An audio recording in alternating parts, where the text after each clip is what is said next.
Good morning, Living Water. I have chapter 3 today of the book of Acts that I get to share with you what it meant to me. I'm going to start reading just a few verses to you and talk to you about what the particular verses meant to me and what really stood out. Starting in verse 1, one day Peter and John were going up to the temple at the time of prayer at 3 in the afternoon. To me, a divine appointment was getting ready to happen. We know nothing happens by accident and that God orchestrates everything.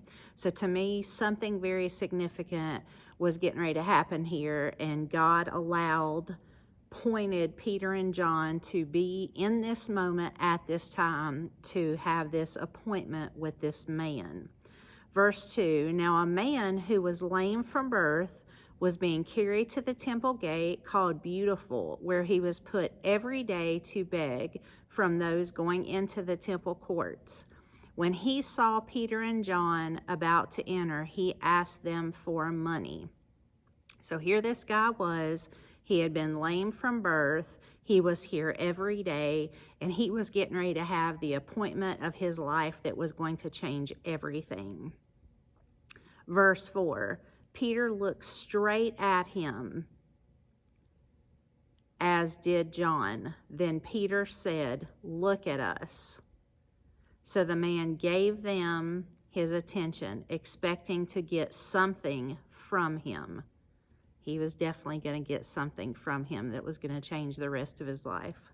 Verse 6, then Peter said, silver or gold I do not have, but what I do have I give you. In the name of Jesus Christ of Nazareth, walk. Taking him by the right hand, he helped him up, and instantly the man's feet and ankles became strong. I think that's very significant right there. Instantly, his feet and ankles became strong.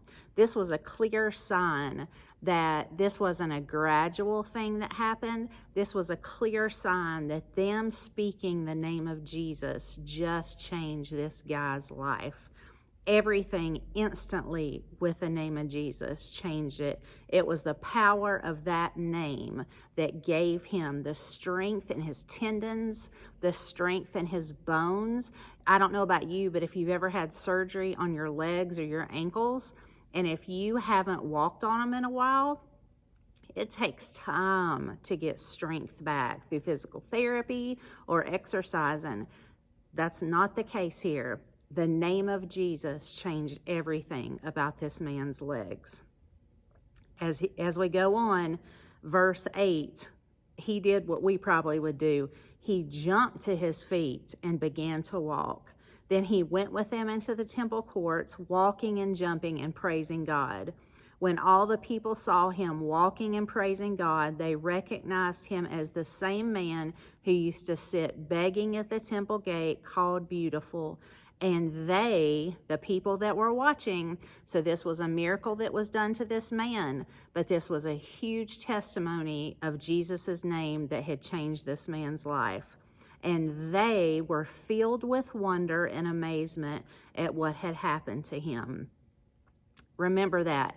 Instantly, Jesus' name can change everything instantly. He has that power.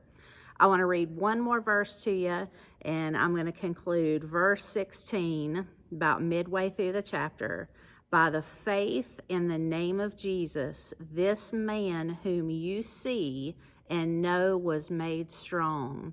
It is Jesus' name and the faith that comes through him that has completely healed him, as you can all see. So let's remember that today. I don't know about you, but as I grew up, I did not have a lot of biblical teaching in my life, but I did have a very wonderful uncle. And he used to say to me, I was pretty close to him, and I would just share things with him. And I was telling him about a situation one time. It was actually right after I became a Christian. I was 22, and I was telling him about a really tough situation. And I was telling him how frustrated I was and how, angry I was at this whole situation. And Uncle Dean looked at me and he said, when you're in that situation, have you ever spoke the name of Jesus? And I'm like, what? And he said, yeah, have you ever spoke the name of Jesus? He said, the next time you're in that situation, I want you to speak the name of Jesus. He said, speak it 3 times. Jesus, Jesus, Jesus. Now, there's nothing mystical about 3 times. That's just what my Uncle Dean had said to me, and I knew he didn't mean anything mystical about it. He just said, say that name over and over and over, and let it diffuse whatever is happening in your life. And it did, and it still does, for me to take a situation and put Jesus right in the middle of it. As you can see right here, Jesus was put right in the middle of this situation. Peter and John did not give him coins. Peter and John did not try to, oh, this guy needs money, and that's what he's asking for. They gave him something significant in the middle of his situation that was going to change everything. I just want to share that with you this morning. I hope you guys are doing okay. We miss you so much. Here I am again in the auditorium. I don't know. I like coming back here because I imagine all you guys here. So we love you. If you need anything, please remember to text us or call us here at the church office, 828-698-4664. We love you guys. Have a great day.